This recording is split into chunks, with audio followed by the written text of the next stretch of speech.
Why the AsIs clause in real estate contracts puts both buyers and sellers at risk. Should you be afraid of homes listed or sold as is? Sellers, you think you're off the hook? Is it a giant red flag or is it industry standard? What if you have no choice but to agree to as is in this multiple offer real estate market? It's one of the most important contract terms, so don't make a mistake. Let's get it straight.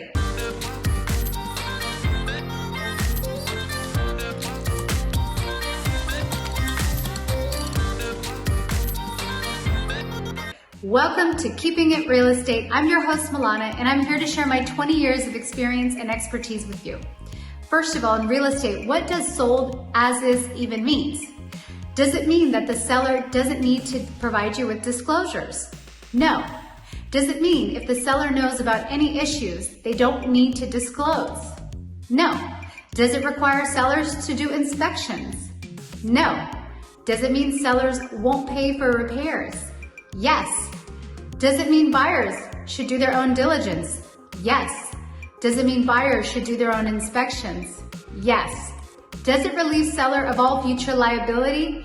Absolutely not.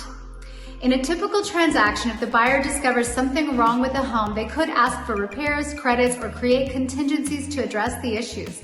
But when it's listed and sold as is, it means the seller won't even entertain any such requests, requiring buyers to take the home in its current condition or look elsewhere.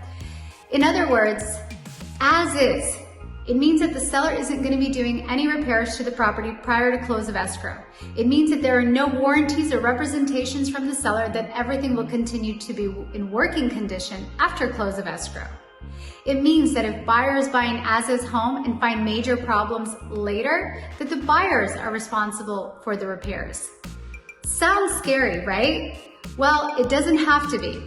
Do inspections and understand the limitations of as-is. The most important rule when thinking about as-is property is that the risk could be mitigated for both the buyer and the sellers when professional inspections are conducted, such as property inspection, roof inspection, pest inspection, structural inspection, pool inspections.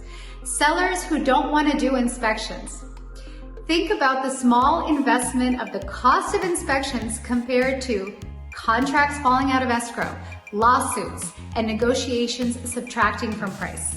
Now, many sellers are under the misconception that the as-is label relieves them of all responsibility, and that's simply false. Sellers are obligated by law to disclose any issues with the house. Therefore, sellers are still responsible for any issues that they didn't disclose but would have known about if the buyers discover something after they purchased the home. How can that happen, you ask? Well, let me give you a real-life example. I represented buyers in the purchase of a $4 million home in Hillsborough. We did our due diligence, we had inspections, we reviewed all of them carefully, but within days of my clients moving into their new home, my poor clients faced inches of flooding in the basement and in the bathrooms. Immediately, I called 2 plumbers I trusted to find out what caused it and see if there was any evidence that the sellers would have known about related to this issue. Of course, my instinct was correct, and the sellers failed to disclose that they were aware of repeating flooding when flushing the toilets, and even made repairs previously about them. Turns out, tree roots cracked the sewage line and grew into the line, causing the sewage and water to flow back into the home when flushed.